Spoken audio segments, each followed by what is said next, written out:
Hallelujah, hallelujah, hallelujah, hallelujah, hallelujah, hallelujah,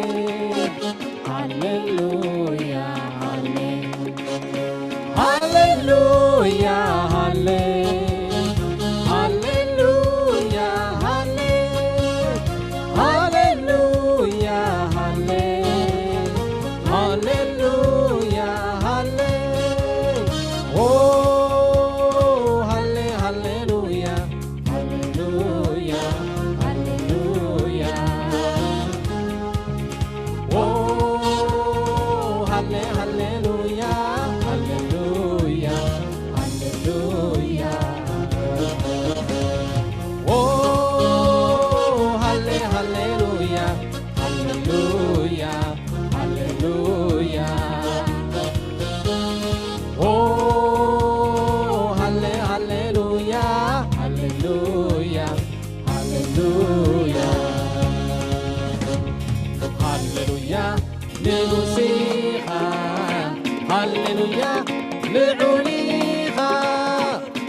አሎ ኢየሱስ አሎ አሎ ኢየሱስ አሎ አሎ ኢየሱስ አሎ አሎ ምንም ሳይጨንቆ አሎ ሁሉ ዝቅ አሎ ሕያዊው ቃል ዘምልሞ አሎ ምንም ሳይጨንቆ አሎ ሁሉ ዝቅ አሎ ሕያዊው ቃል ዘምልሞ አሎ ኢየሱስ አሎ አሎ ኢየሱስ አሎ አሎ ኢየሱስ አሎ አሎ ኢየሱስ አሎ አሎ ጥበብ ዝመልኦ አሎ ምስትውዓል ዘይጐድሎ ብምስጋና ንምልኮ አሎ ጥበብ ዝመልኦ አሎ ምስትውዓል ዘይጐድሎ ብምስጋና ንምልኮ አሎ ጥበብ ዘይጐድሎ አሎ ምስትውዓል ዘይጐድሎ ብምስጋና ንምልኮ ፈጺሙ ዘይጠልም ኢየሱስ አሎ ተስፋይ ንውረት ኢየሱስ አሎ ትማሊ ካብ ብዙ ሰድሓንና ኣብ ምድረ በዳ ዘይገድፈና ፈጺሙ ዘይጠልም ኢየሱስ አሎ ተስፋይ ንውረት ኢየሱስ አሎ ትማሊ ካብ ብዙ ሰድሓንና ኣብ ምድረ በዳ ዘይገድፈና ፈጺሙ ዘይጠልም ኢየሱስ አሎ ተስፋይ ንውረት ኢየሱስ አሎ ትማሊ ካብ ብዙ ሰድሓንና ኣብ ምድረ በዳ ዘይገድፈና አሎ ኢየሱስ አሎ አሎ ኢየሱስ አሎ አሎ ኢየሱስ አሎ አሎ ኢየሱስ አሎ አሎ ምንም ሳይጨንቆ አሎ ሁሉ ዝገሃሎ ሕያዊው ቃል ዘምልሞ አሎ ምንም ሳይጨንቆ አሎ ሁሉ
خنمسكنو إنا زي ما عالت زيانات يا نحنا وناتينا هاليلويا اتقلو زرقن زي الرقن فتر أملخ أبوز العالم زخنة هاليلويا عبيتو قرنو حيلو زي لكا بأمرو سب زي بتصح هاليلويا في السماء فتر مدرو مزع عندي زوغو مزع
أمر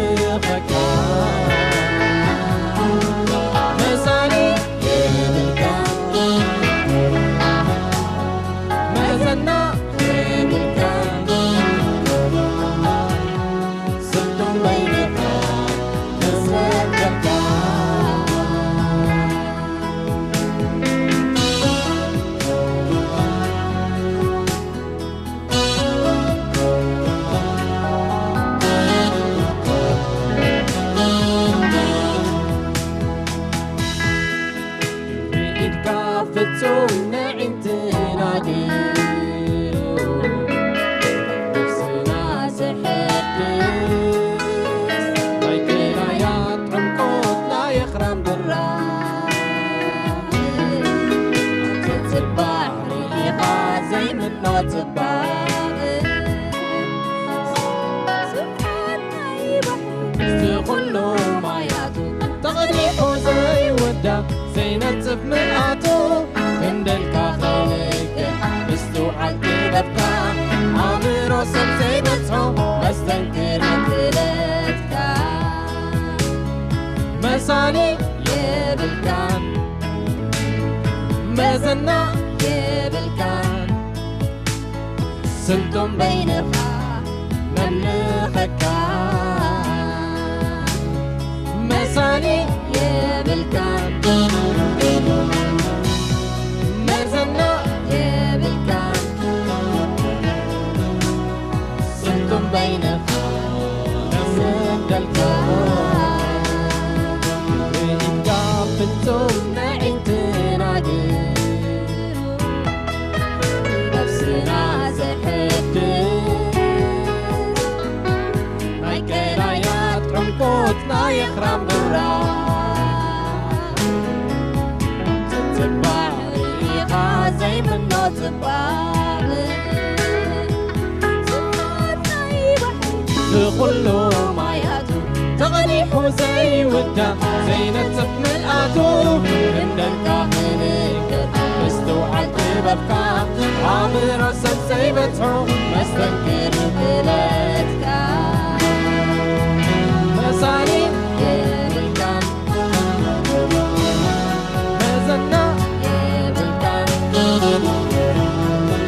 ስልጡን በይንኻ መምልኸካ መሳሊ የብልካ የብልካን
نتودس السخا أملاقها عالي نقوسها سيها نقولها قويتا نخبرك السخا أملاقها عالي نقوسها سيها نقولها قويتا نمسك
نفرين عالنغيغة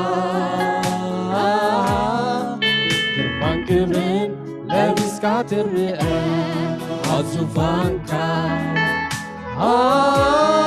زغفر لبسخا مليئو لدي مغدس وقوعيها بينها قويتا نذت ودس السيغة أملاقها عابي نقوسيها السيغة كبوريها قويتا نمسكا السيغة أملاقها عابي نقوسيها السيغة كبوريها قويتا نمسكا مسكانا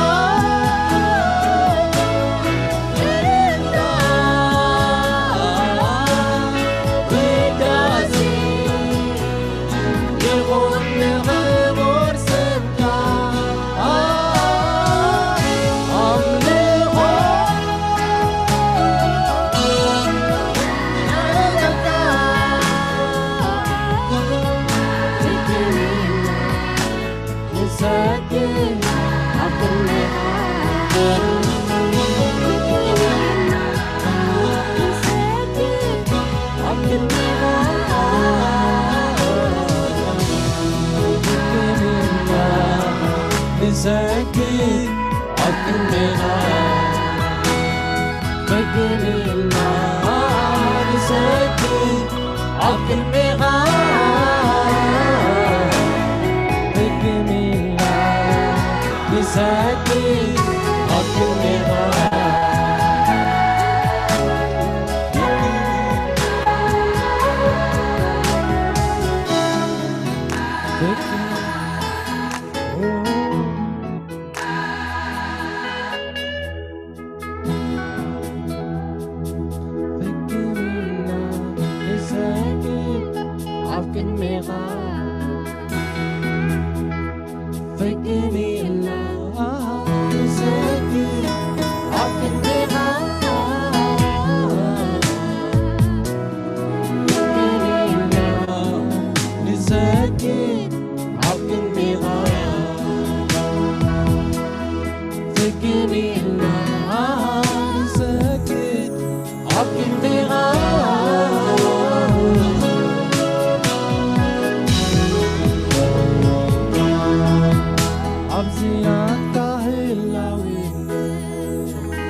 كي تعب بتريد كتسكال تسكر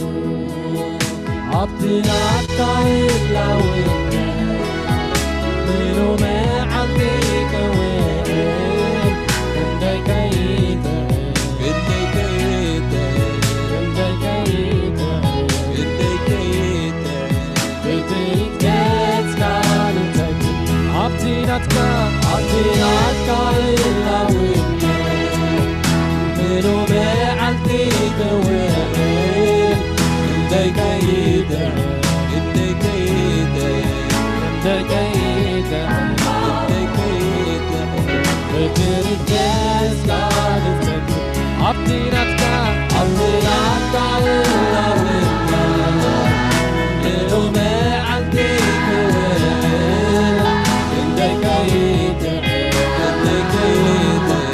كندي كيتا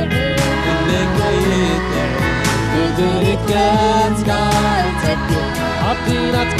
عبدنا عطايل لوين منو ما عندك وين كندي كيتا كندي كيتا كندي كيتا كندي كيتا بتريد كتسكال تسكر عبدنا عطايل لوين منو ما عندك وين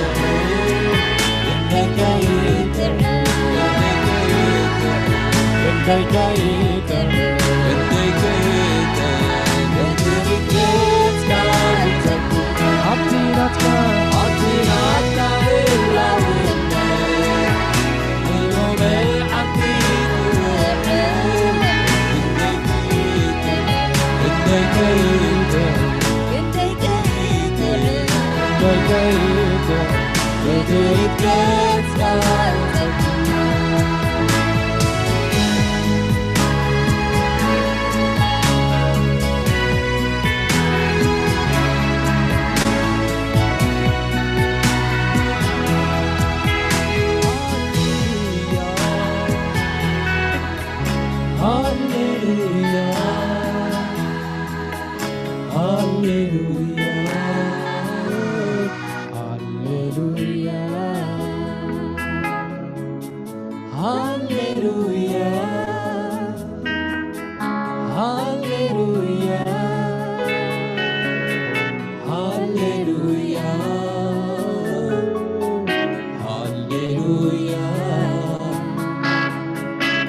وين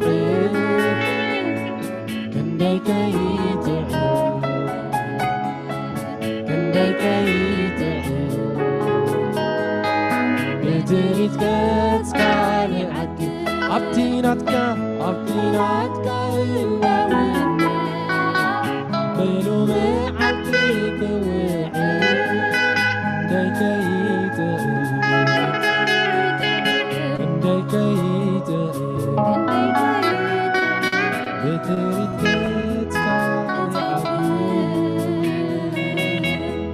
هاليلويا كلنا الله يكون أبدي منفس أملاح زلوا كل شيء حقوس السلام عرفت اللهم هاليلويا كلنا الله يكون الله يباركم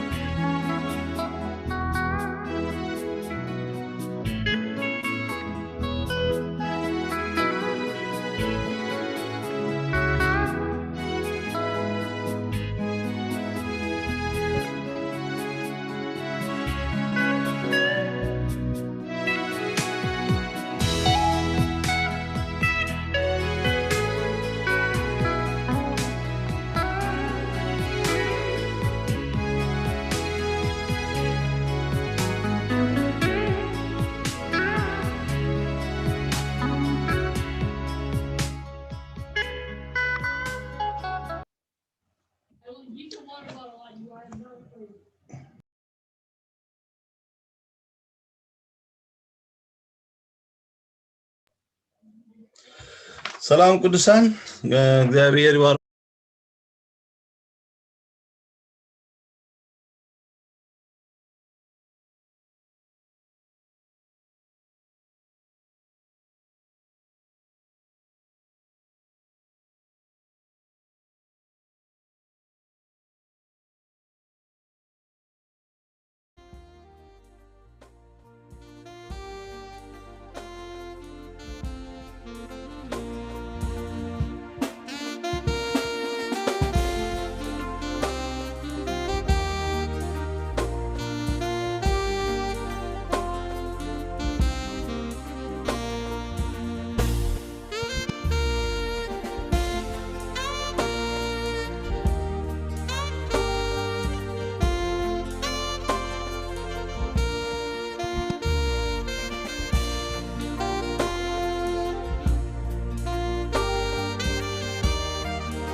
أمز باسر يوسي كزارو تصنحه hopefully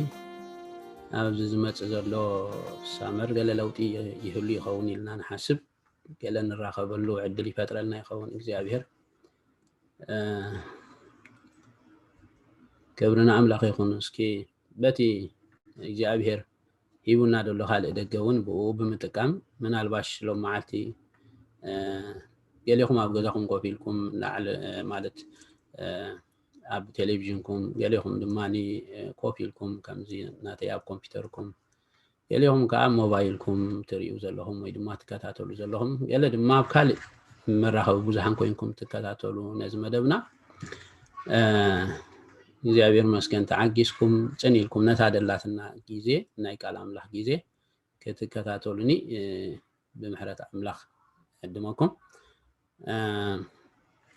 لو معلتي رابعي كفال ناي موداتا حسابات نايتي دحلف جزيات ابزر خبنايو عدل حيزنايو زلنا ناي مسكانا زبل ارستي ويدما مسوات مسكانا زبل ارستي لو معلتي كنت قالولينات ناي لو معلتي يا ارستنا انتاي دبل بمسكانا ويدما بمسوات مسكانا هو كا مقيار دبل ارستي نحنري بايزوي مسكانا كمانم جيزين العالي إذا تردون دسبلاني كان صلينا صلاة هيرس أخوان جن مسجانا كمانم جيزين العالي لومي دد ليلو جيزين ساعتاتني لا سواي كمسجانا نمهر دلنا مخنياتهم أو عالمنا كله نجارات النخف إذا خدلوا زلوا جيزين ساعتاتني بكله مدايم علتي بوليتيكاوي أو سرعيو إيكونومياوي نجارات رأيو محبراوي نجارات رأيو بوزح نجارات كن ريو خلنا عالمنا نابز خف ناخدت له تخيل دلا جيزي سب دما ببزح نجارات دو ترلو دلو جيزين ساعتات سب كوفي له حسب كله انت دارينايو كمان نم جيزين العلي لومي ታዩ ነገራት እናኸፍ ኢሉ ዝሓስበሉ ዘሎ ግዜን ሰዓታትን ይደሎ ማለት እዩ ምክንያቱ ንሱ ድማኒ ሓደ መርኣያ ከምታ አንተይ ሓጉሻ ከጸልየና ከሎ ዝብሎ ዝነበረ ናብ ናይ መወዳእታ ግዜ ናብቲ ክርስቶስ መጻሉ ዘሎ ግዜ እናተቃረብና ንኸይድ ከም ዘሎና ዘርኤና መርኣያታት ብዙሕ ነገራት ወይ ድማ ብዙሓት ክስተታት ኣብ ዓለምና ይኽሰቱ ኣለው እዚኦም ኩሎም ነገራት እንተዳርኢናዮም ድማኒ ብዙሕ ግዜ ነገራት ኣብ ኣእምሮኻ ወይ ድማ ኣብ ሓሳብካ ከም ኣመንቲ ንኹን ዋላ ድማ ኣብ ዓለም ዘሎ ሰብ ኩሉ ግዜ እንታይ እዩ ድፈጥረሉ እንተዳኢልና ነገራት ወይ ድማ ኩነታት ኩሉ ግዜ ሒዞሞ ዝመፁ መልእኽቲ ኣሎ እቲ መልእኽቲ እንታይ እንተዳኢልና ወይ ምስጋናኻ ይሕድጉኻ ወይ ድማኒ ህላወ ናይ ኣምላኽ ከኣኒ ኣብ ጥርጥር የትውኻ ማለት እዩ ምሳሌ ኣብ መጽሓፍ ቅዱስና እንተዳርኢኹሞ ሓደ ግዜ ንጊደዎን እግዚአብሔር መፂኡ ቅድሚ ምዝራቡ ኩነታት ኣቀዲሙ ተዛሪብዎ ፀኒሑ ዝሃቦ ድምፂ ናይ ኩነታት ከእንታይ እንተዳኢልና እግዚአብሔር ሓዲጉኩም እዩ ድብል ምእንቲ ዝሽዑ መልኣኽ እግዚአብሔር መፂኡ ክዛረብ ከሎ ኣታ ሓያል ጅግና እግዚአብሔር ምሳኻ እዩ ምስ በሎሲ እንታይ መልሲ ሂብዎ እንተዳኢልና እግዚአብሔር ምሳና እንተ ትህሉ ደኣ ኢሉ ምክንያቱ ኣይሄድ እቲ ኩነታት ተዛሪብዎ ሓደ ለሰን ሂብዎ እዩ ምክንያቱ ኣምላኽ ድበሃል ነገራት የለን ኢሉ ሂብዎ እዩ ማለት ስለዚ ዓለምና ብርግጽ ናብ ከምኡ ነገራት እናኸደትሉ ደላ ትመጽእ ደላ ግዜን ሰዓታትን እዩ እዚ ድማኒ ንሕና ድማ ኣብዛ ምድሪ እዚኣ ከም ዘሎና ከም ኣመንቲ ድማኒ ገለ ጽልዋብ ህይወትና ኣለዎ ንሱ ከዓ እንታይ እንተዳኢልና ምናልባሽ ኣምላኽ የለን ከይንብል ንኽእል ኢና ግና እንታይ እንተዳኢልና ናይ ምስጋና ህይወት ግን ካብ ህይወትና እናተወስደ ኣብ ኣእምሮና ምልክት ሕቶ እናተፈጥረ ክኸደሉ ዝኽእል ኩነት ግን ክህልወና ይኽእል ማለት እዩ ብዝተፈላለየ ነገራት that's why ኢና እምበኣር ከም ኣመንቲ ናይ እምነት መግለፂ ኣብቲ ድመጽእ ዘሎ ኣርእስትና ክንሪኦ ኢና እምነት እንታይ እንተዳኢልና ኣንጻር እቲ ዌይቭ ክትከይድ ድገብረካ ነገራት እዩ ዓለምና ትኸዶ ደላ ዌይቭ እንተዳርኢናዮ ብኽፍኣት ብሓጢኣት ብናይ ፖለቲካ ቀውሲ ብናይ ኢኮኖሚ ካልእ ኩሉ ነገራት ዕግርግርን ሕፍሽፍሽ እንተዳርኢናዮ ናብዚ ገጻ ትኸይድ እንድሕር ሃልያ ምስጋና ማለት ከዓ እንታይ እንተዳኢልና ኣንጻር እቲ ዌይቭ ብምኻድ ንእግዚአብሔር ግን ከተመስግን መኽኣል እዩ ማለት ስለዚ እዩ ምስጋና ደድልየና ማለት እዩ እግዚአብሔር ይመስገን ሓደ ዘማራይ ሓደ ግዜ ከምዚ ኢሉ ዓለም መልኳን ስትቀይር ስትሾምና ስትሽር ሃያላን ሲሰወሩ በሞት ባህር ሲቀሩ ኢየሱስ አለ በክብሩ ትናንት ከትናንትን በስቲያ ኢሉ ክዝምር ከሎ ንሪኦ ሽዋይ ዳምጤ ድበሃል ምናልባሽ ናይ ቀደም ዘማሪ ትፈልጥዎ እንተደኣ ኮንኩም ንዓኣ ሓደ ክልተ ሰለስተ ግዜ ክዝምራ እሞ ብድሕሪ ሽዑ ጸሊና ናብቲ ቃል ኣምላኽ ክንከይድና ስለምንታይ ምስጋና ድብል ወይ ድማ መስዋዕት ምስጋና ድበሃል ነገራት ከም ዘድልየና እየ ድገልጸልኩም ዘለኹ ማለት እዩ ትናንት ከትናንትን በስቲያ ነገ ከዚያም ለዘለዓለም ጌታ ኢየሱስ ሕያው ነው እሱ ከቶ አይለወጥም ትናንት ከትናንትን በስቲያ ነገ ከዚያም ለዘለዓለም ጌታ ኢየሱስ ሕያው ነው እሱ ከቶ አይለወጥም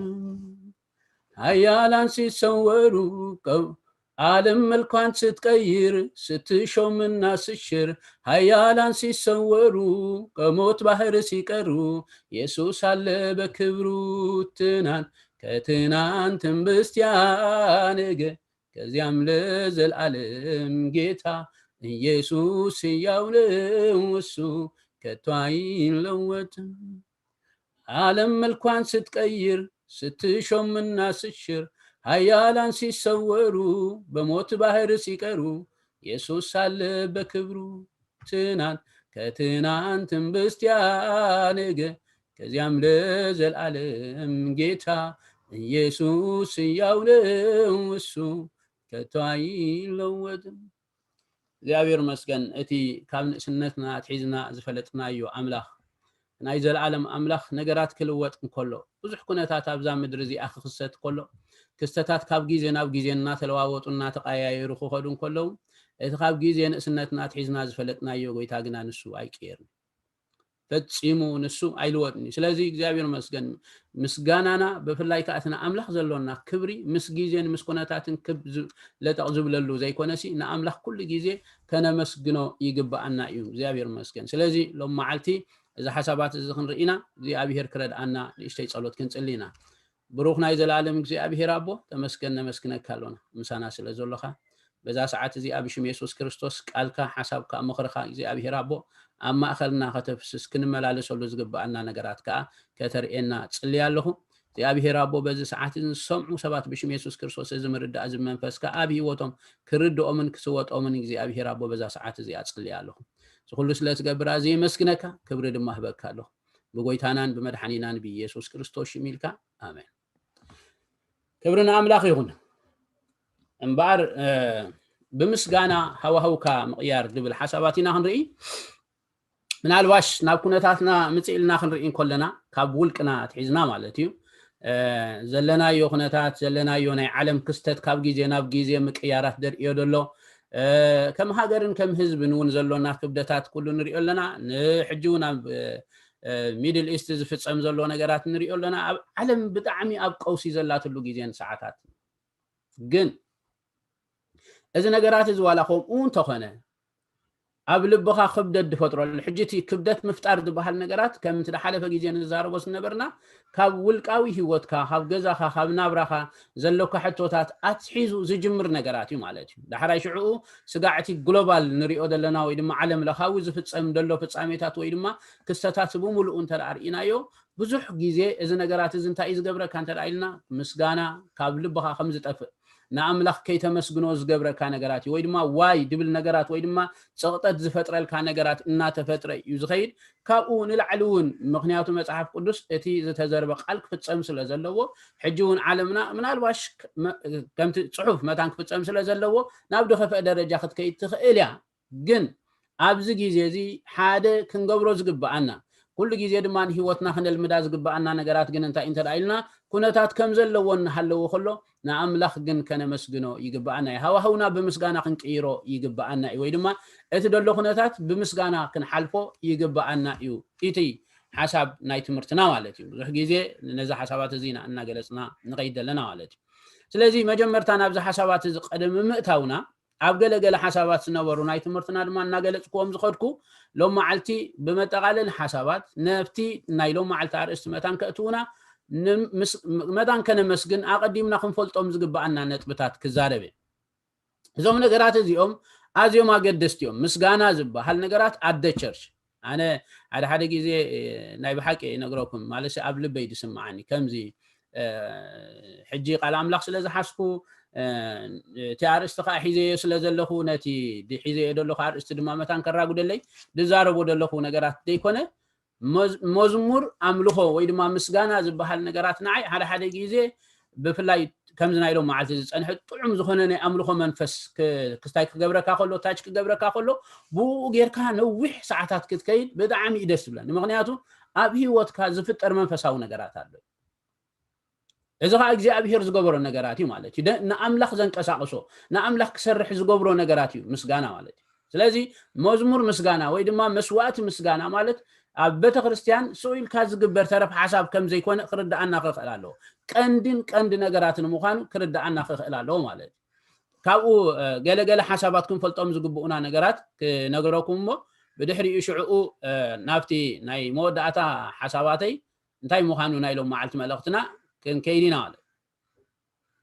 قدام يكون فلتو زغبانا نغرات انت رأينا قندي مفتري علامانا مخانو مفلات مسواعات مسغانا ويدما ممسغان زبحال نغرات انت رأينايو ازي وداسي انبلو نغرات اتي بريز زبل حسابات مصحف قدسنا دلو حدا غيزي بمسغانا حدا غيزي بوداسي تغليصو زلو انت رأينايو املاح كم جمرتا نسب كفطرون كله تاي غيري فطرون ترأينا نوداسي كبرو يفطيرو مالت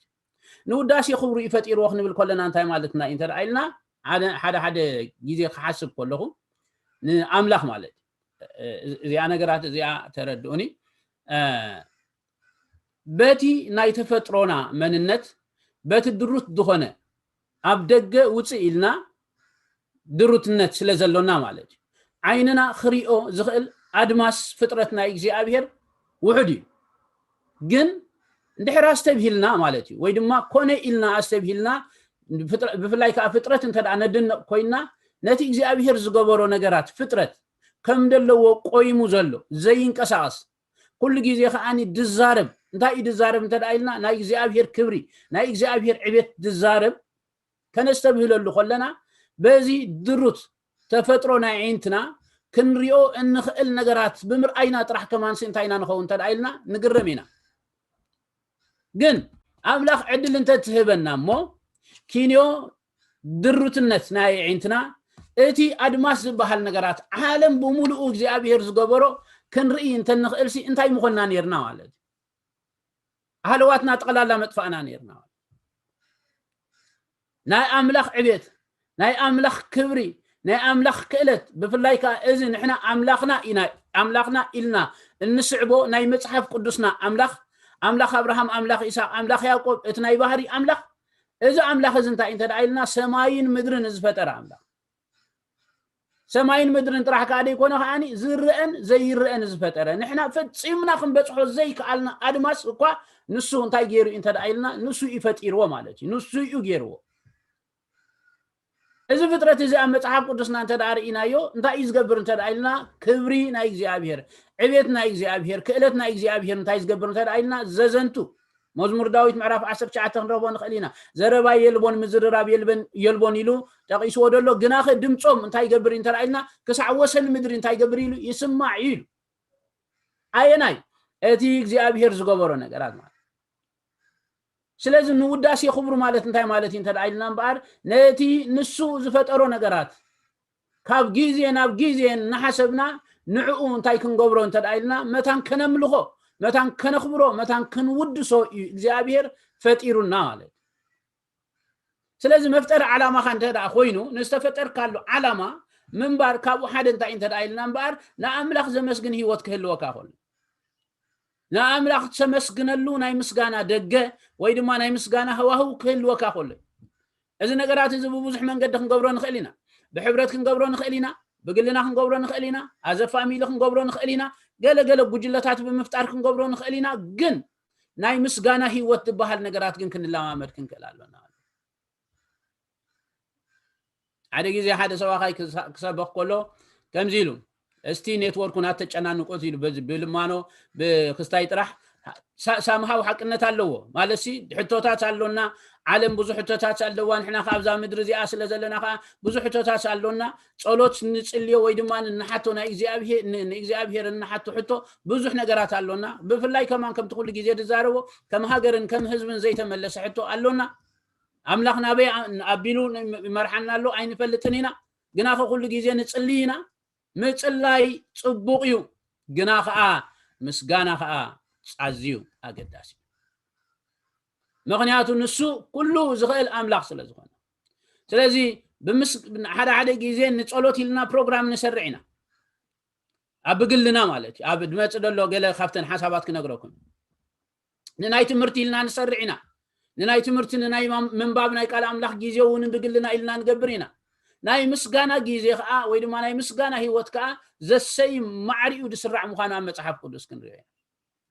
غنه تقداماي كنردو زغبانا انت انت دايلنا زتفطرنالو علامه سلازغونه نيغزيابير كل غيزي كنا مسغنو يغبانا يو منتزي تدارينايو اب افيسون قداماي معراف كا 10 حدث كا 10 كمزيلو نحنا قدم بكريستوس تسفا زغبرنا نوداسي خبرو انت كنكون نحنا بتي كله كمتي مخري فقادو بحسابو زغبر قدم تمدبنا نتعد الرستي بؤو رخبنايو إلو زيابير مسكن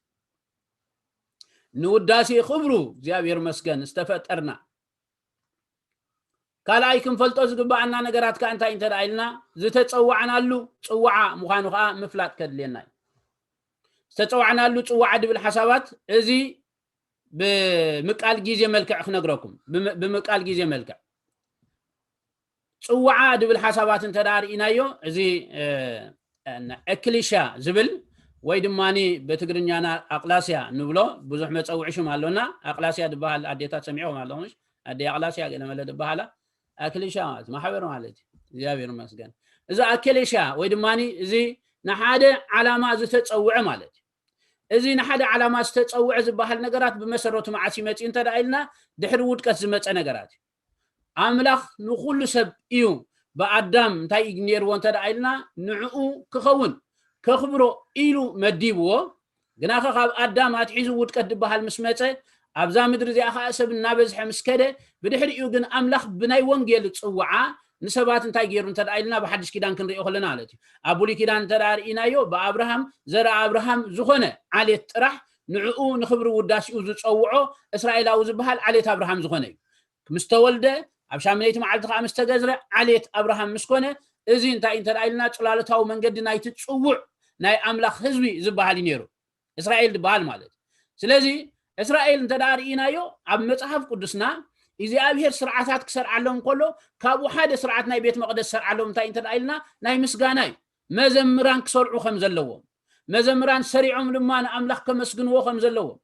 ከምኡ ጥራሕ ደይኮነ ከዓኒ መስዋዕቲ ምስጋና ድበሃል ነገራት ከዓ ካብቲ ሓደ ስርዓታት ናይ ቤት መቅደስ ምዃኑ ኢና ንርኢ መስዋዕቲ ምሕራር ክትርእይዎ ትኽእሉ ኢኹም መስዋዕቲ ሓጢያት መስዋዕቲ ምስጋና ዝበሃል ነገራት ከዓ ኣሎ ምክንያቱ እዚ ናይ እግዚአብሔር ዓላማ እዩ ንሰብ እግዚአብሔር ክፈጥሮ ከሎ ንምስጋና ስለ ዝፈጠሮ ብድሕሪ ውድቀት መሊሱ ከዓ ንናቱ ክብሪ ኢሉ ክፅውዖን ከሎ ካብኡ ሓደ እንታይ እንተዳኢልና ንምስጋና እዩ ተፀዊዑ ማለት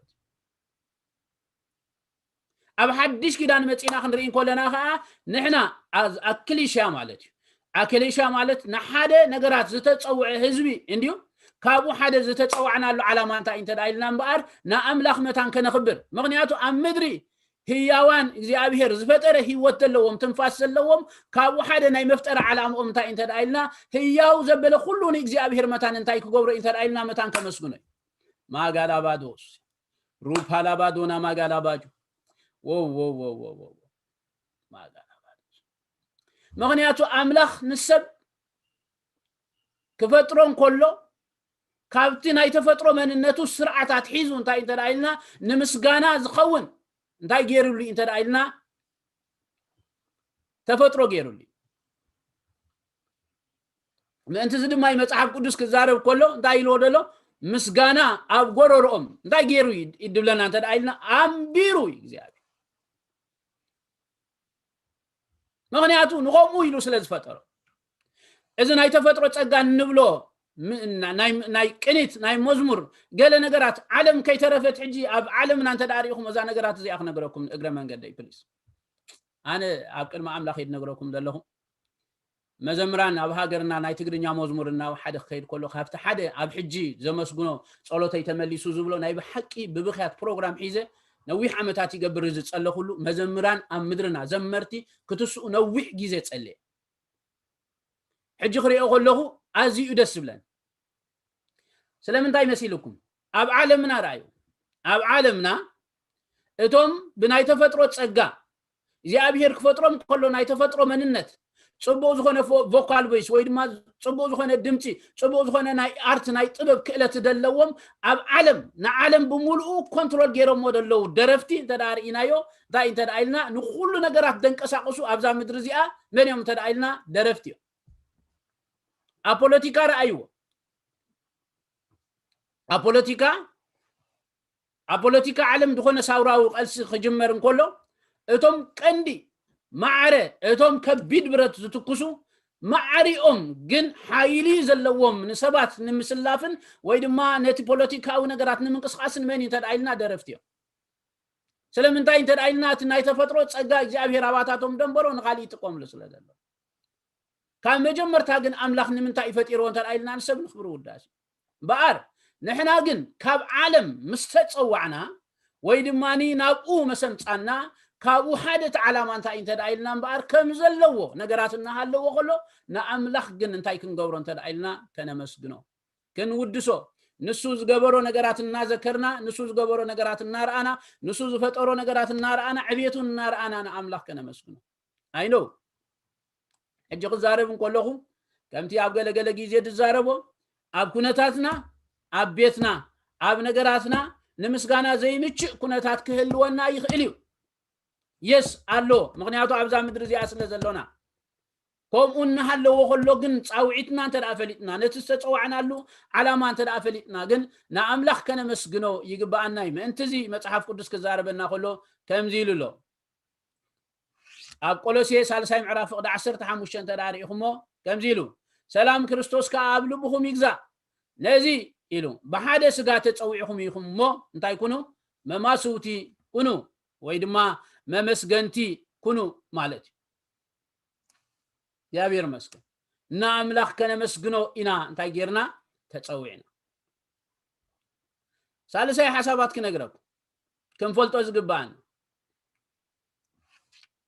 ብመወከሲ ሕጊ ተፈጥሮ ገዛ ርእስና ናይ ምስጋና ረብሓ ምፍላጥ ከድልየና እዩ እዚ ብመወከሲ ሕጊ ተፈጥሮ ገዛ ርእስና ድብል ሓሳባት ብዙሕ ግዜ ክዛረብ እንከለኹ ዝጥቀመሉ ነገራት ኣሎ ንሱ ድማ እንታይ እዩ እግዚአብሔር እኳ ንባዕሉ ነቲ መንፈሳዊ ነገራት መታን ክንርድኦ ወይ ድማኒ ሰባት ኣብቲ ግዜ ዝነበሩ መታን ክርድእዎ መወከሲ ሕጊ ተፈጥሮ ገዛ ርእሶም ወይ ድማ መወከሲ ሕጊ ተፈጥሮ ካልእ ነገራት እናተጠቀመ ንሰባት ነቲ መንፈሳዊ ነገራት ክርድእዎ ገይርዎም ስለምንታይ እንተዳ ኢልና እቲ መንፈሳዊ ነገራት ሓደ ግዜ ልዕሊ ዓቕምና ስለዝኾነ ልዕሊ እምሮና ስለዝኾነ ልዕሊ ምስትዋዓልና ስለዝኾነ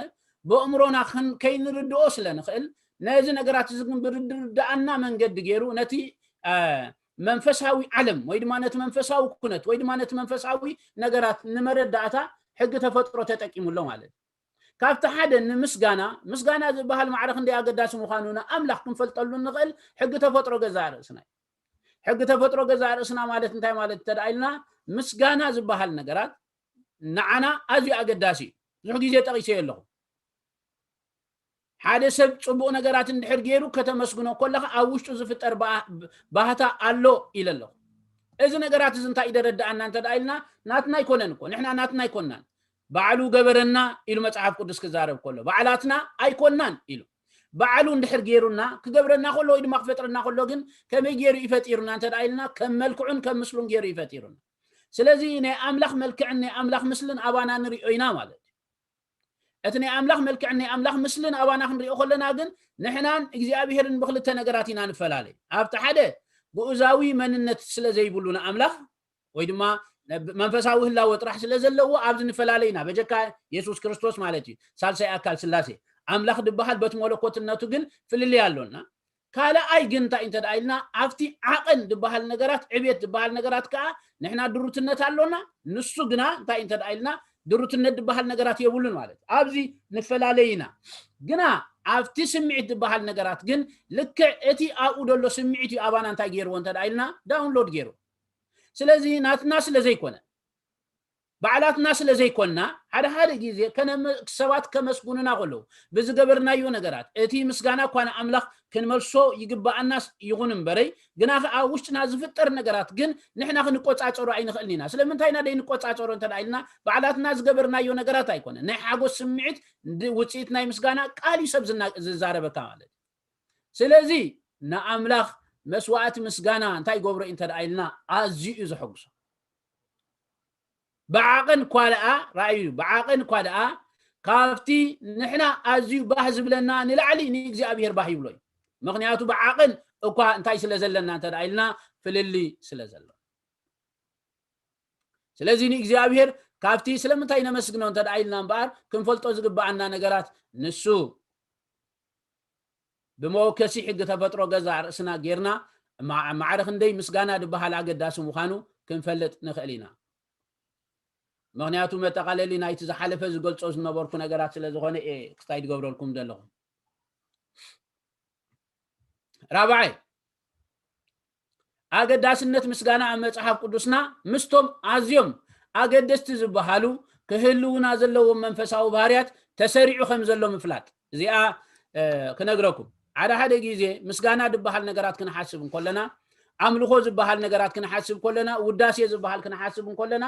ኣብ ገለገለ ግዜ ከምዚ ኢንተርቫል ወይ ድማ መእተዊ ናይ ሓደ ኣገልግሎት ኮይኑ ክርዳኣና የብሉን መእተዊ ይኮነ ኖ 10 ግዜ ኖ መእተዊ ይኮነ ወይ ድማ ካብ ሓደ ነገራት ናብ ሓደ ነገራት መሰጋገር ኣገልግሎት ኣይኮነን መዝሙር ንኣምላኽ ምምስጋን ልክዕ ከምቲ ሰብ ቃል ኣምላኽ ዝመሃሮ ጸሎት ዘድልዮ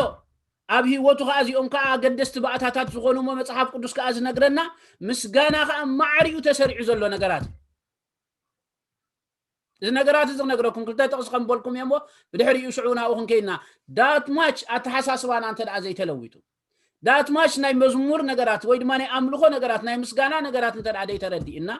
ሓደ ግዜ ብዛዕባ ምስጋና ዝበሃል ነገራት መመላእታ ኣገልግሎት ወይ ድማኒ ካብ ሓደ ኣገልግሎት ናብ ሓደ ኣገልግሎት መሰጋገር ጌርና ክንወስዶ ንኽእል ኢና ኣብ ህይወትና ውን ባዕሉ مسغانا زبحال ناي مسغانا مدبات مسرع زبحال نغراتن كم حدا غيزيخا محلاف غيرو خردانا يخيل يو جن ايكونا مصحف قدس كزاربنا كله خلته تقسخبكم يا خمزي يبل قداماي قولوسي خلته شوعته كمزيلو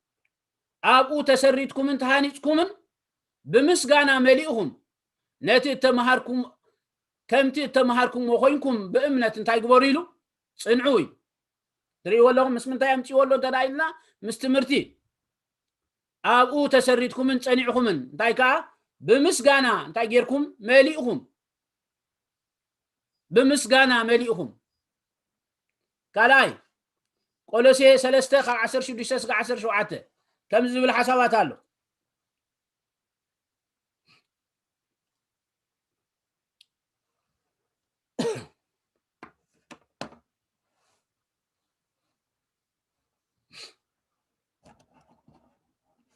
ቆርባብ ዝገዛ ሐሩር ስለዘሎ ምናልባሽ ስታይገለለሁ እሺ ዳይብል መሲልኩም በመዝሙርን ውዳሴን መንፈሳው ቅኔን ናሐድድኩም አስተምሁሩን ማዓዱን ትሪሎም بمزمورن وداسين منفساو قنين نحدحدكم تايغبرو استمهرون معدون بلبهم بصغان املاح انتاي ناغبركملو انا زمركملو قال كريستوس بكل طبب ملي يحضركم بقال كونه بغبري اتغبرو زبل كله بسم غويتا يسوع كريستوس غبرو بوغان እግዚአብሔር አቦን ታይغبرو አመስግኑዎ نريلنا نا املاح مسغانسي سرع مدبي سرع مدب كخون زلوا لك خمتي تمرتي زدليكا كمتي ጸሎት زدليكا كوم ودماني مسغانا زبحال نغرات كا سرع زدليكا هيوتي بمسغانا مليئهم كبلن كلون تدارينايو مسغانا حدا نغرا حدا غيزي نغركم مسغانا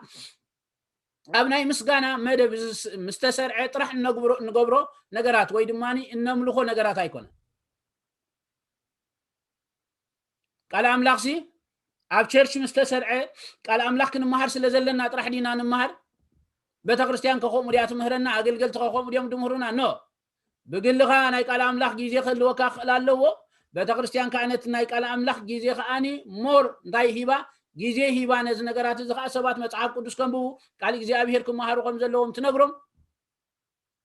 አብስሩዕ ትምርቱ እንተዳሪናዮ ቃል እግዚአብሔር ማዕረክ እንዲያገዳሲ ስለዝኾነ ቃል እግዚአብሔር ከነንብብ ክንከላሎና ኢልና ንማር ምክንያቱ ንመንፈሳው ዕቤት አገዳሲ ስለዝኾነ ማዕሪኡ ኻናይ ጸሎት ህይወት ድባሃል ነገራት ከምኡ ኸአ ናይ ምስጋና ህይወት ድባሃልካ ማዕረ እዞም ነገራት እዚኦም ማዕረ እቶም አገደስቲ ንመንፈሳው ዕቤት ዝኾኑ ባእታታት ማዕሪኦም ተሰሪዑ ኣብ መጽሐፍ ቅዱስ ክሳዕ ክንደዚ አገዳስነት ከም ዘለዎ ክርዳአና ክኽእላል ስለዚህ መጽሐፍ ቅዱስ ክዛረብ ከሎ ማዕረት ኻልእ መንፈሳዊ እያባት ክትእከቡን ከለኹም ኢሉ እንታይ አሎ ኢሉ መዝሙር አሎ ከም ትኻልእ ማለት ስለዚህ በአር በምስጋና መልእኹም ዝብል ሐሳባት እንተዳር ኢናዮ እንታይ ማለት እንተዳይና ናይ ምስጋና ህይወት ክህልወና ክኽእላሎ ቃል አምላክ ንምንባብን ቃል አምላክ ንምምሃርን መቸም ኩነታትና ከምዚ ስለዝኾነ ሎሚ ቃል አምላክ ክንምሃር ክንከላሎና ሎሚ ግን ኩነታትና ከምዚ ስለዝኾነ ቃል እግዚአብሔር ክንምሃር ይብልና ናይ ንብልኒና ቃል አምላክ ኩሉ ጊዜ ይደድለና ቃል አምላክ ንምንባብ ካኒ ሎም ማዓልቲ ከምዚ ስለዝኾነ ሕጂ ኻ ከምዚ ስለዝኾንኩ ሎሚ አይንብብኔ ሕጂ ኻ ከንብብየን ብሎ ነገራት የለን እንታይ ዳ ቃል አምላክ አገዳሲ ስለዝኾነ ከም የድለና ምዃኑ ስለንፈልጥ ቃል እግዚአብሔር ነንብብና كم ودما مزمور ويدما كم ودما مسجانا كم ودما وداسي انتا انت دايلنا معريو دسرع نغراتي انتا انت دايلنا لومي سلسته شجركو لومي زي تملس لي حتو سلازلو لومي ابي وتي زي تفصم نغرا سلازلو لومي كبيدن سلازلو اي مسكني لو حدا غيزي غن نغراتي مستملس خمسكني زبحال نغرات ديكونسي سرع منفساوي هيوت كم مخانو تردينا كل غيزينا املاك كنا مسغنو يغبانا مغنياتو املاك نوداسيو ወይ ድማ ንምስጋን እንታይ ስለዝገበረና እንተዳይልና ስለዝፈጠረና ኣብ ህይወት ከ ኣዝዩ መንፈሳዊ ረብሓ ስለዘለው ንመንፈስካ እንታይ ስለዝገብሮ ስለዝሃንጽ ስለዚህ ከም ተወሳኺ ወይ ድማ ከም ኣብ ሓደ ነገራት ናብ ሓደ ነገራት እናኣትወሉ መእተዊ ኣገልግሎት ጥራሕ ጌርና ክንወስዶ ኣይግባአናኒ ምስጋና ኩሉ ግዜ ኣብ ሂወትና ክህሉ ክኽእል ኣሎ ሓደ ግዜ ክትጽልዩ ከለኹም ኣስተቢልኩም ኣለኹም ዶ ናይ ግልኹም ማለት ናይ ግልኹም ክትጽልዩ ከለኹም ምናልባሽ ጸሎት ክንጽልይልና ክንሓስብ ከለና ገለገለ ኣርእስታት ስለ ዘሎና እናሓቶ ነገራት ስለ ዘሎና ወይ ድማ ክንቅበሎ እንደልዮ ነገራት ስለ ዘሎ ጥራሕ ኢና ንሰርዕ ግን ከምኡ ጥራሕ ክኸውን የብሉን ንኣምላኽ ከነመስግኖ ስለ ግብርታቱ ንኣምላኽ ከነመስግኖ ስለ ዕብየቱ ንኣምላኽ ከነመስግኖ ስለ ስልጣኑ ይግባአና መቸም ኣብ መጽሓፍ ቅዱስና እንተዳሪእናዮ ኣብ መወዳእታ ካብዛ ምድሪ እዚኣ ሓሊፍና ምስከልና እምቲ ኣብ ሰማያት ሕጂ ዝኸውን ዘሎ ኩነት ኣብ ተሓዳሽ ሰማይን ሓዳሽ ምድርን ዘላታ ወይ ድማ ኣብ ተሓዳሽ ምድሪ እንነብረላ ንኣምላኽ ከነመስግን ጥራይና እምበር ሽዑ ሕቶታት ዝበሃል ነገራት የለን ሕቶታት ክውዳይ እዚ ሕጂ ኣብ ዓለም እንሪኦ ዘለና ቅልውላው እንተዳሪእናዮ ሽዑ የለን ግና ዝቕጽል ነገራት ዘይውድእ ነገራት ግን ኣሎ እንታይ እዩ እንተዳኢልና ኪንዮ ጸሎት ዘይውድእ ዘይቋርጽ ነገራት እምበኣር እንታይ እንተዳኢልና ምስጋና እዩ ምክንያቱ ኣምላኽ ከነመስግን ስለ ዝፈጠረ ስለዚ ክሳዕ ክንድዚ ክሬዲት ሂብና ክሳዕ ክንድዚ ክብሪ ሂብና ምስጋና ዝበሃል ነገራት ክሳዕ ክንድዚ ኣገዳሲ ምዃኑ ፈሊጥና ተረዲእና ነገራት ከም ዘለወና ሓለዎ ከሎ ናይ ዓለም ነገራት ከም ዘለወና ሓለዎ ከሎ እቲ ቤትና ድጅምር ኩነት ዘይተመለሱ ሕቶታትና ከም ዘለወና ሓለዎ ከለው ንኹነታትና ክቕይር ዝኽእል ምስጋና ግን ኩሉ ግዜ ንኣምላኽ ከነመስግኖ ይግባአና ሎማዓልቲ ኣብ ምንታይ ሲትዌሽን ኣለና ይፈልጥኒ ሎማዓልቲ እንታይ ከቢዱና ኣሎ ይፈልጥኒ ሎማዓልቲ ንእምሮና ንልብና ሕቶ ዝኾነ ነገራት እንታይ እዩ ኣይፈልጥኒ ግን ኣብዛ ውድቕቲ ዓለም ክሳዕ ዘለና ግዜን ሰዓታትን ሓሎሚ ሓደ ነገራት ክምለሰልካ ከሎ ጽባሕ ካልእ ሕቶ ክህልወካ ናይ ግድን ይኹን እምበረይ ምስጋና ግና ኩሉ ግዜ ኣብ ሂወትና ክንለማመዶ ዝግባአና ወይ ድማ ክንገብሮ ዝግባአና ኩነት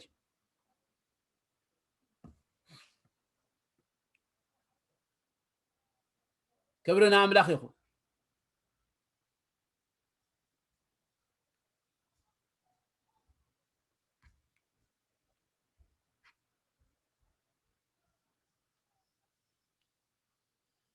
ሓምሻይ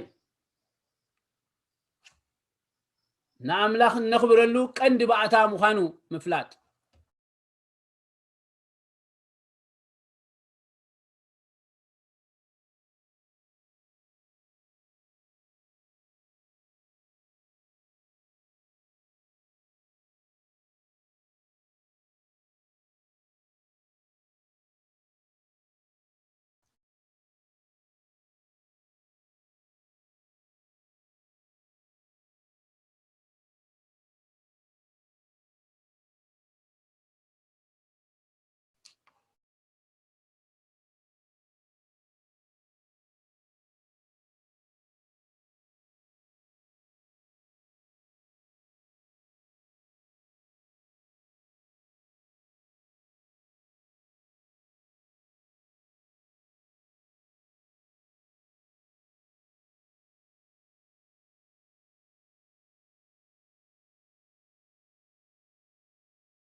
يا ريت اسكيتي دمتي سلازم انت عيد بالله نابتا حمشيت حسابات كخيد مو دحراي شعور متان مسجيزنا نكستاي متان كنقبر نعملخ نخبرلو منجدي ويد ما باعتا حد انت دايلنا مسغاناي مصحف قدوس كنغرنا كله مصحف قدوس كنغرنا كله اتي زمسكنني انت يغبرني لونالو يخبرني سلازي نعملخ بكايدانا بتصبق نغبرو زبله نغرات نعملخ كنمسغنو ويد ماني نعملخ كنحغسو نخئلينا كمو دماني معريو باتي ان مسغنو مسغانا دماني املاخ بزي نغرات زنتاي غبرين تدايلنا باه يبلوي امصحاب قدسنا كمزي زبل حسابات الله ام مزمور داويت معراب 50 فقد 23 تدارينايو مسواتي مسغانا زسوا علي انتاي غبرني يخبرني نتي بمنقدو زطنقق مدحان املاخ كريو يبل اجا حدا ነገር كنغركم مصحف قدسنا تداريهم لكم يسوع ክርስቶስ مس مصسي نفرساوያን በቲ ዝነበረ ካይድኦም ተቃዊሞም እንታዩ ተቃዊሞም እንተዳይልና ታታ يخبرن ትብል ቃል መታን ክንርዳእ ስለዝደለኹ እንታይሉ በኸናፍሩ يخبرني ኢሉ ብልቡ ግና እዚ ህዝቢ እዚ ኢሉ ብዛዕባ እስራኤል ክዛረብ ከሎ በኸናፍሩ يخبرني ብልቡ ግና ካባይ ርሑቅ እዩ ኢሉ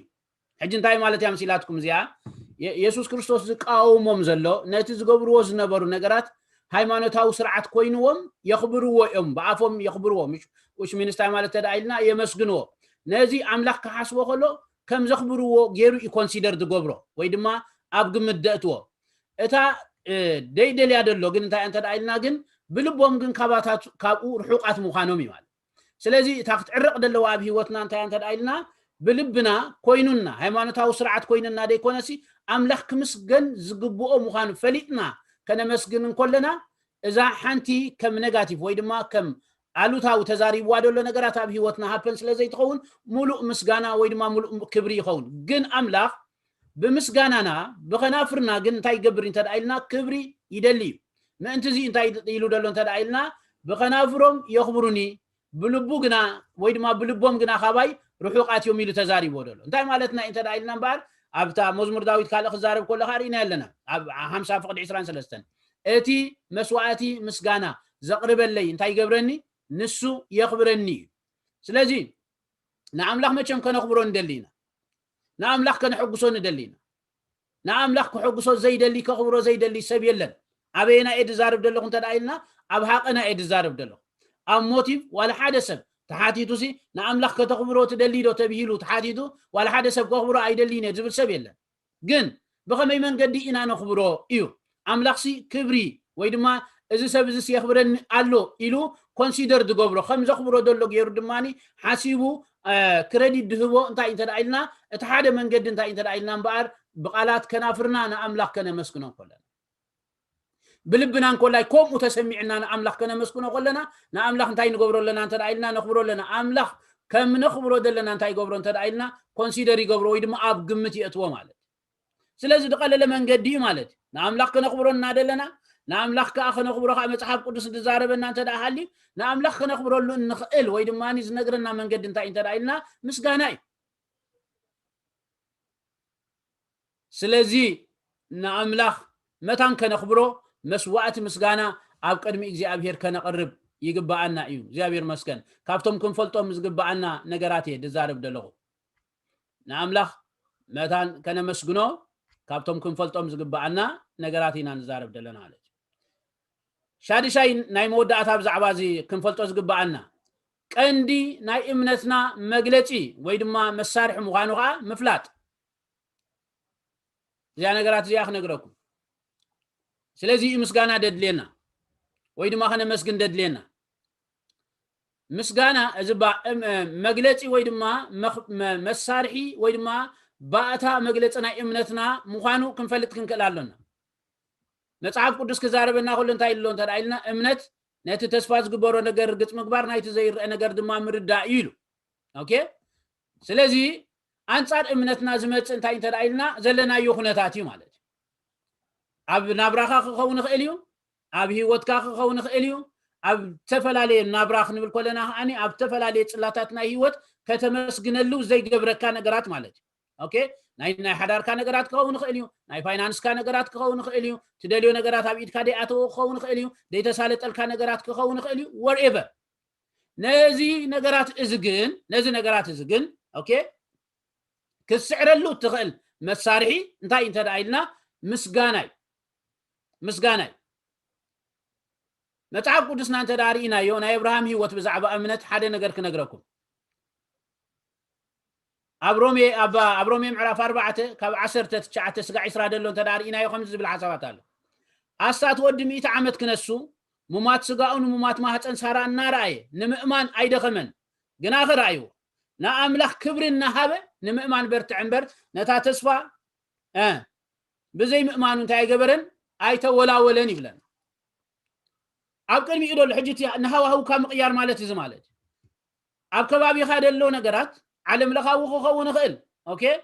ካብ ቤትካ ዝጅምር ኩነት ክኸውን ይኽእል ኣብ ከባቢኻ ክኸውን ይኽእል እቲ ደሎ ኩነት እንታይ እንተዳኢልና ፈጺሙ ከተመስግን ዘይገብረካ ነገራት ምክንያቱ ኣብዚ ናይ አብርሃም ብዙሕ ግዜ ከም እንመሃሮ እንተዳሪኢናዮ ምስጋና ድብል ነገራት ርኢናዮ ኣይንፈልጥን ምስ ምእማን ድበሃል ነገራት ኢና ንሪኦ እንተዳሪኢናዮ ናይ አብርሃም ኩነት ንገዛእ ርእሱ ክሪኦ ከሎ እንተዳሪኢናዮ እንታይ እዩ ወዲ 100 ዓመት ምክንያቱ ኣብ ምዕራፍ 17 ዘፍጥረት ተዳሪኢናዮ አብርሃም ወዲ 99 ዓመት እዩ ንሳራ ክሪኣ ከሎ ሳራ ولا حنت نجارات يبلان مغنياتو عم مصحف قدسنا تدارينايو كلتا نجارات عم عرف 18 كلتا نجارات ملأخ እግዚአብሔር كزاربا كله كلتا نجارات اب هيوت ازخونو فصيمم كان حجي نولاد بحال نجارات فصيمو زي مچ كنت كم زنبرا كنري نخلينا حدا نايديتا تحدي غواي قال فتوى تحدي غواي ስለዚህ ፈጽሙ እተኩነታትን ተዳሪኢናዮ ዘይ ምቺ ግን ኣብዚ ኩነታት ዝን ኮሎ ይድብለና ደሎ አብርሃም كل جزء نتتصفى أنت النجبر إن أمنة جن كأنا أملاك كبري إن هذا يدبلنا نأملاك أنت النجبر أنت رأينا بتيز فلتو بتيز تلما مدونا أملاك كمس جنا لو بزخل من جدي كنا تاتو خال إن تزارب خلوا نسجنا أنصارت ويف نسجنا أنصارت خونة أنت النجبر أنت رأينا نأملاك كبري إن هذا نأملاك إن أمنة ناي إمنة ومجلس أنت النجبر إن مسجنا أنت أخبر كلنا أنت رأينا أنصارت ويف كخير كلنا ናይ ዕድሚኦም ኩነታት ናይ ዕድሚኦም ዘረባ እትወይብ እንታይ ይገብር ደሎ እንተ አይልና ናብዚ ይዝኸይድ ደሎ ንሱ ግን ብምስጋና ግን እንታይ ይገብራሉ እንተ አይልና አንጻር እትወይብ ይዝኸይድ ደሎ ስለዚህ ኣብ ኩነታትና እግዚአብሔር መስገን ድደፍኡና ሓደ ግዜ በዛ ሓሳባት እዚኣ ክነግረኩም መን ሽሙ ትዝክሩ አይኹም መቸም ማማ እልሁ ትበሃል ሰበይቲ ብካል አርእስቲ ነጊረኩም ነይረ ዘን ማማ እልሁ እንታይ ድገብራ ኢለኩም ነይረ هلغنيا ስለዝኾነ አብቆም የማማ እልሁ ኢሎም መን ኢሉ እቲ ሰባሃይ ክሰብኽ ኮሎ ማለት ዘን ሰበይቲ እዚአን እንታይ ገብራ ፈጺመን ህልغኛ እንተን ሰበይቲ ዳሕራይ ሓደ ግዜ ምስ ወጻ አስጠፊአን ቶም ጎረባብቲ ቤተሰቦን ገለመለ ኩሎም ክደልይዎም ምስ ወጹ ዳሕራይ ሽዑ ናብ ሩባ ምስ ወጽሑ እቶም ህዝቢ በቲ ሩባ ዝኸዶ መንገዲ ክኸዱ ጀሚሮም ሰብኣየን ግን ስለ ዝፈልጥዎን አንጻር እቲ ሩባ ድኸዶ ወሓዚ አንጻር ክኸዱ ጀሚሮም ማለት وحج ندحر وسيد وون كون ابز بيلو از وسدني لهم توم سبات مالتي نمنتاي دا انا ابز قصكم تخدو نو زي اهل غنيا ولا نت وعجون ابيات تخون يعني لعلي اتخيد لهم انصارت ويف هل غنيا مخان እግዚአብሔር ማስ ኩነታትካ እንተ ዳሪኻ ከተመስግን አይገብረካኒ ነገራትካ ከተመስግን አይገብረካኒ አይቤትካ ነገራት ክትሪኦ ኮለኻ ከተመስግን አይገብረካኒ በሃገርን በኩነታትን ክትሪኦ ኮለኻ ከተመስግን አይገብረካኒ ዓለም ለኻው ነገራት ክትሪኦ ኮለኻ ሕቶ ዝፈጥረልካ ተዘይ ኮይኑ ከተመስግን ከይገብረካ ይኽእል ግና እቲ ወይብ ናይ ዓለም ዝኸዶ ደሎ ነገራት ንህዝቢ ይወዝ ኸይድ ደሎ ነገራት እንተ ዳሪኢናዮ ናብ ምንታይ እንተ ዳኢልና ናብ ቁዝማ ናብ ምንታይ እንተ ዳሪኢናዮ ናብ ሓዘን ናብ ሕቶ እዩ እቲ ወይብ እንታይ ዝገብር ደሎ እንተ ዳኢልና ዝኸይድ ደሎ ዓለም ድማ ምስቲ ወይብ ዝኸይድ ደሎ ስለዚህ ንሕና ግና ናይ እምነትና መግለጺ አንጻር እቲ ወይብ እንታይ ክንገብር ክንክእል ኣለና እንተ ዳኢልና እዚ ነገራት እዚ ኳ ከምዝ እንተሃለወ አምላኽ ግን ከመስገን ይግባው ይልና ናይ እምነትና መግለጽ አንጻር ትወይፍ ክንከይድ ክንከላለውና ሎሚ ንአምላኽ ከነመስግኖ ይግባአልና ዛሃለው ሕቶታት ይሃለውና ዓለም ሕቶ ለዋ ዓለም ዘይተመለሰ ነገራት አለዋ እግዚአብሔር መስገን ስለዚህ እዚኦም ክንፈልጦም ዝግባአና ነገራት بزي نجارات زدما نهوا هونا نغيروا له من قدي كلتا حسابات كزارب مو بدحري يشعو كنودينا اغزابير مسجن جن لو ميسكي ملسيلنا ناب غزار سلا نمصا انت يكون يخون عالم تغدو دلا هنت ادماساوي نغرات زغدو دلو نغرات بكلو بقطباوي بايكونومياوي بزي حجي اب عالمنا زخصت زلو خاب غيزي ناب غيزي خا እና تخست زمص زلو نسبات حتو زفطرلهم ني عالم كنت انت دارينايو اذا نغرات زينا عالم نابي يحزوا زخيد دلو انت دايلنا ناب مسغانا ديكونسي ناب مغرمرام ناب چنقت ناب حتو ناب ديبريشن ناب زي نغرات زي يزوسدا زلو ግን ዓለም ናብ ዝወይብ ዝናኸደት ቆላ ግን ንስኻን ኩነታት ካትቀይረሉ ናይ እምነት ካ መግለጽ ግን አምላኽ ከተመስግን ይግባአካ እዩ ቸርች ግና ነገራት ከም ደለውና ሃለው ኮሎ ግን ንአምላኽ ከተመስግን ይዝግባ አሜን ክሰምዕ ደልያል ክብርና አምላኽ ዓለም ለው ምን ተዳሪናዮ ምስገለ ሰባት ከተዕልሉ ትኽእሉ ኢኹም ዓለም ኣብ ዲፕሬሽን ያደለ ዓለም ኣብ ጭንቂ ያዘለ ዓለም ኣብ ሽግር ያደለ ኩሉ ሰብ ሕቶ አለው ኩሉ ሰብ ስጋት አለው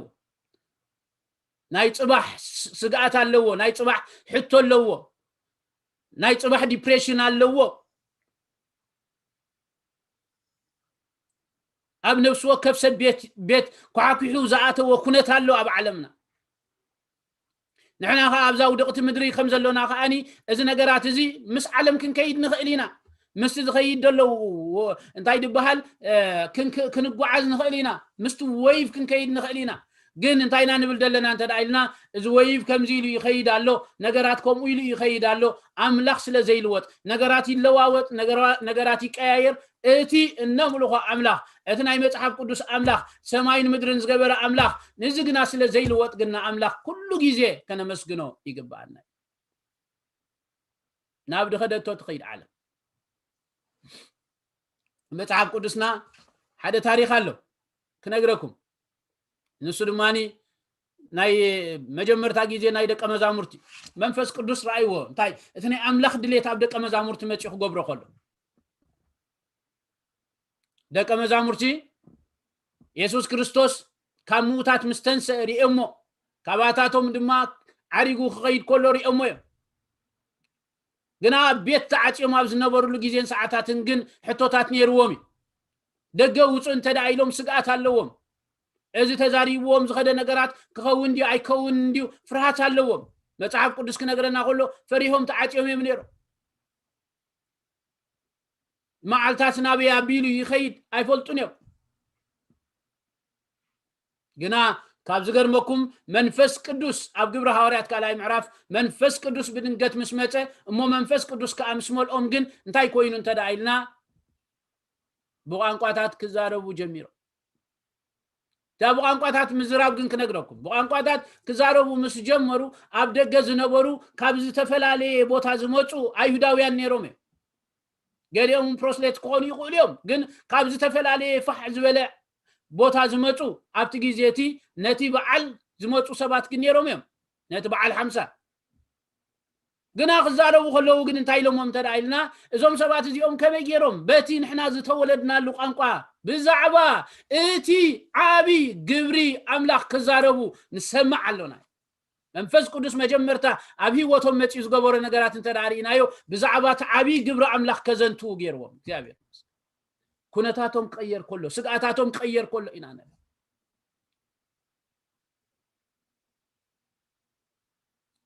ሎሚ ምዝቁዝሙ ቋንቋታትና ቁዘማ ክኸውን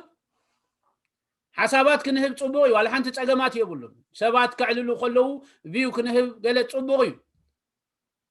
كم تعلم تقزمو زلاق قزمت انت دع خوينا غنا مننتنا رسعنا ناي مودا هذا حسابات كنغركم كلات ناس لنفلطوس تاريخ غنا خن كنتاتهم ان هوا من قيروا سبات انت دارينايو ጳውሎስን ሲላስን ጳውሎስን ሲላስን ምዕራፍ 16 ግብረ ሐዋርያት እንተ ዳሪናዮ ናቤት ማእሰር ተኸእትዎም ከለው እቲ ታሪኽ እንተ ዳሪኹም እንታይ እዮም ድብሉ እንተ ዳይልና አጽኒዖም ከአስሩዎም እዮም ነጊሮም አጽኒዖም ማለት አዩ እንተ ዳይልና ብድሕሪ ኢዶሎ ሪዛልት ዝኸፍአ ነገራት ምዃኑ ኢና ንሪ نازن مردعتا زخوننا ناي باولوس كنريو نخيلينا باولوس تنازو نغرات مستردو ددارينا يو دحان زخونه معسرتي انتا غيرو مول انتا دايلنا بينو مول مغنياتو دحان زخونه معسرتي انتا دا بينو ملكا فتحلو مالت انت دا اصنيعهم كتأسر غيرو مخاغن بدحريو حدا نغرات አለው ማለት اب قدميخا تسوق نغرات አለው እንታይ ተዳይልና ወይ ሞት ክኸውን ኸይዲ ስለዚህ ከባቢኻ ድዛረቦ ዘበለ እንታይ ተዳይልና ሞት ከባቢኻ ድዛረቦ ዘበለ ናይ ጽባሕ እንታይ ተዳይልና ሕቶ እዩ እንታይ ኮን ይኸውን ጽባሕ ስለዚህ ጳውሎስን ሲላስን ተዳሪና ይምባር ጽባሕ እንታይ ይኸውን አይፈልጡን ድሕርዛ ማዕሰርት እዚ አናበይ መርሕዎም አይፈልጡን ኩነታቶም ግን እንታይ ይደሎ ተዳይልና ክዕልሉሉ ዘለዎም ክዛረቡሉ ዘለዎም ነገራት ከምቲ ኣብቲ ከባቢኦም ዘለው ኡሱራት ዝዛረብዎ ዘረባ እዩ ምክንያቱ ተኣሲርኩም ትፈልጡ ተዳኾንኩም ብዙሕ ግዜ ብዛዕባ እንታይ ኢኻ ትዛረብ ተዳይልካ ብዛዕባ ናይ ምፍታሕ ገለ ኢኻ ትዛረብ ማለት እዞም ሰባት እዚኦም ግን ከምኡ ኢሎም ከለው ግን ንኣምላኽ ከመስግኑ ጀሚሩ ንኣምላኽ እናመስገንዎ ከለው ኣምላኽ ካዕቹ እንታይ ክገብር ጀሚሩ ተዳይልና ክንቀሳቀስ ጀሚሩ ኣምላኽ ድማ ክሰርሕ ጀሚሩ ምክንያቱ ልቡ ተተንኪፉ ኣምላኽ ተሓጉዙ ደስ ይልዎ ኣብ ጸልማስና ኣምላኽ ከመስግኑ ምስ ጀመሩ ስለዚህ ድማ እንታይ ክገብር ጀሚሩ ተዳይልና ሃዋህዎም ጠቅላላ ክቀየር ጀሚሩ ሎሚ ሃዋህውና በቀሊሉ ኣብ ህይወትና ወይ ድማ ኣባና ብዘሎ ንብረት ሞሃኒ ኣምላኽ ኣባና ብዝገበሮ ጸጋ ናይ ተፈጥሮ ጸጋ ኖርማል ከኣ ክንገብሮ ብዝከኣለና ነገራት ክንቅይሮ ዝግባአና ሃዋህውና ኣብ ኢድና ግና ተታሒዙ ክኸውን ይኽእል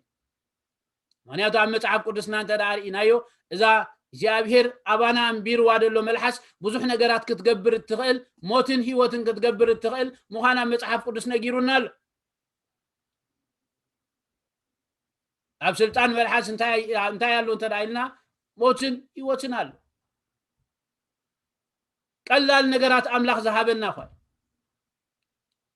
ስለዚህ ሎም ማዓልቲ ኣብ ኢድና ብዘሎ ኣባና ብዘሎ ጸጋ ሃዋህውና ክንቅይረሉ ንኽእል ኢና እንታይ ተዳይልና ንኣምላኽ ብምምስጋን ንኣምላኽ ብምውዳስ ዕቤቱ ብምርኣይ ከኣልነቱ ብምርኣይ የስ ሕቶታት ኣሎ እወሎ ዘይተመለሰ ነገራት ኣሎ እወሎ ምስ ዓለም ግሎባል ዝኾነ ነገራት ከኣ ዘይተመለሰ ዓለም እትኸደሉ ወይቭ ኣሎ እወሎ እንታይ እዩ ሻቅሎት እንታይ እዩ ጽባሕ እንታይ እዩ ክኸውን ድብል ሕቶ ኣሎ ግን ኣምላኽ ኣብ ግልና ኸኒ ከምኡ ክህሉ ኽእል እወ እሌና ብሕማም ክንሽገር ንኽእል ንኸውን ኣምላኽ ፈዋሲ እዩ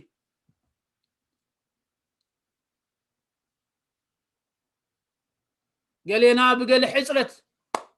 እንሽገር ሰባት ክንከውን ንኽእል የስ ግን ኣምላኽ ኣይተለወጠ ንኣምላኽ ነገራት ከም ዘለዎ እናሃለዎ ከሎ ጥራሕ እንታይ ንግበሮ እንተዳኢልና ነመስግኖ ኣምላኽ ንኹነታትና ምስጋናና ንኹነታትና ክቅይሮ እዩ ናሃዋህውና ክንቅይሮ እዩ እግዚአብሔር መስገን እስክሎም መዓልቲ እዚ ነገራት እዚ እምበኣር ንሕሰብ ናሃዋህውና ብምስጋና ንቀይሩ ንኹነታትና ብምስጋና ንቀይሩ ኣንጻርቱ ወይቭ ንኽእል ኣምላኽ ምስጋና ይደሊ ያለው ካብ ህይወትና ኩሉ ሻዕና ኣምላኽ ምምስጋን የድልዮ እዩ ኩሉ ሻዕ ኣምላኽ ክምስገን ይግብኦ እዩ ኣብዚ ግዜ እዚ ግን ስለምንታይ ስሬስ ትምህርቲ ከም ዘድልየና ግን ክነግረኩም ወይ ድማኒ ተደጋጋሚ ብዛዕባ ምስጋና ከም ዘድልየና ግን ክነግረኩም ስለምንታይ ምዃኑ ክነግረኩም እቲ ዓላማ ዓለምና ኣብ ሻቅሎት ስለዘላ ሻቅሎት ናይዛ ዓለም እዚኣ ንሕና ከዓ ኣብዛ ዓለም እዚኣ ስለዘለና ተደራራብና ኮነ ይኸይድ ስለዘሎ ንዓና እውን እናፀለወና ይኸይድ ስለዘሎ ኢና ኣንጻርት ወይቭ መታን ክንከይድ ብዛዕባ ምስጋና ደጊምና ደጋጊምና ንመሃር ዘለና ሎሚ ንኣምላኽ ከነመስግኖ ይግባአና ሎሚ ንኣምላኽ ክንውድሶ ይግባአና እቲ ንሱ ዝገበሮ ዕቤቱ ዝገልጽ ምስጋንኡ ዝገልጽ ምስ ግዜን ምስ ኩነታትን እንታይ ገበረን ተዳይልና ኣይተቀየረን ኣይቀየረን ድማ እዩ ነገራት ክቀያየር እዩ እግዚአብሔር መስገን ሎሚ ሓደ ክስተት ክፍጸም እዩ ሎሚ ሓደ ክስተት ዝተፈጸመ ጽባሕ ክውዳእ እዩ ጽባሕ ካልእ ክስተት ክመጽእ ይኽእል እዩ we don't know ኣምላኽ ግን ኣይቀየርን ነገራት ዳዩ ክቀየር እምበር ኣምላኽ ኣይቀየርን ስለዚህ እግዚአብሔር መስገን በዚ ነገራት እዚ نعملاخ كنا مسجنو يقبأنا أيو أملاخ مسجانا يدلي على خبيه وثنا مسواتي مسجانا يدلي على مسحتوتاتنا كلنا مش زي تملسوا نجارات كلنا نهواهونا غير زخيل نجارات جن مسجانا نايمو جابير مسكن أملاخ كنا مسجنو يقبأنا أيو جابير مسكن بز نجارات زي ترديهم من خدكونو تسفاي قبر كبرين أملاخ يكون جابير مسكن كنسلي ناس كونتات كم دلو يغون سكنبال نقراتي كم زلو يسنا أي قارت نعاقا مملاق أي قارت نعاقا مملاق أي قارت نعاقا مملاق نقراتي كم زلو يسنا أي قارت نعاقا مملاق أي قارت نعاقا مملاق أي قارت نعاقا مملاق أي قارت نعاقا مملاق حطوتاتنا خمز اللولنا هلو خلو زي تملسوا نقراتنا خمز اللولنا هلو خلو نسخاقنا عبي خان بلالونا نسخاقنا خلو تخيلي خان بلالونا نسخاقنا سلطوني خان بلالونا أكسيابي أب سماينا مدرن ملؤ ملكن سلطانن زلوكا بروق سمياوي እግዚአብሔር ጎይታ ሰራዊት አቡ በኢየሱስ ክርስቶስ ሽም ተመስገን ነመስግነካለሁ ብርግጽ ዓለምና እግዚአብሔር አቦ ናብ ዝኸፈ ኹነታት ተኸደሉ ደላ ጊዜን ሰዓታትን ሙኻኑ በሁሉ ሸነኻት ንርኢ ያለና ግና ኸ እግዚአብሔር ጎይታ ሰራዊት አቦ ከምኡ ኢሉ ናሃለው ኸሎ ንስኻ ግና ኣይትልወጥኒ ኻን ብላለና ንስኻ ግና ዓቢ ኻን ብላለና ንስኻ ግና ሁሉ ትኽእል ኻን ብላለና ንዓኻ ግና ክብሪ ይግባእካ ኢን ብላለና እሞ በዛ ሰዓት እዚኣ ብሽም ኢየሱስ ክርስቶስ ነገራትና ከም ዘለውና ሃለው ኸሎ ብሽም ኢየሱስ ክርስቶስ ክብርን ህበካለና በኢየሱስ ክርስቶስ ሽም ነመስግነካለና እግዚአብሔር ጎይታ ሰራዊት አቦ ስለ ህይወተይ ስለዚህ ምሕዋት እዚኦም ድማ በዛ ሰዓት እዚኣ ጽልይ ያለኹሞ ብሽም ኢየሱስ ክርስቶስ ኣብ ህይወትና ናይ ምስጋና ድርኺት ናይ ምስጋና መንፈስ በኢየሱስ ክርስቶስ ሽም ክመጽ ንኹነታትና እግዚአብሔር አቦ ዝቕይር ነገራት በኢየሱስ ክርስቶስ ሽም ጽልለሁ እግዚአብሔር አምላኽ ሁሉ ስለትገብራ ዘይ መስግነካለሁ በዚ መዓልቲ እዚ ብሁሉ ነገራት ደገልገሉና ድማ ንስኻ ክትባርኾም ብሽም ኢየሱስ ክርስቶስ ጽልለሁ ሁሉ ስለትገብራ ዚና ነመስግነካ ክብሪ ድማ ንህበካለሁ በጎይታናን በመድኃኒናን በኢየሱስ ክርስቶስ ሽም ይልካ አሜን ليش يقول تباركم تباركوا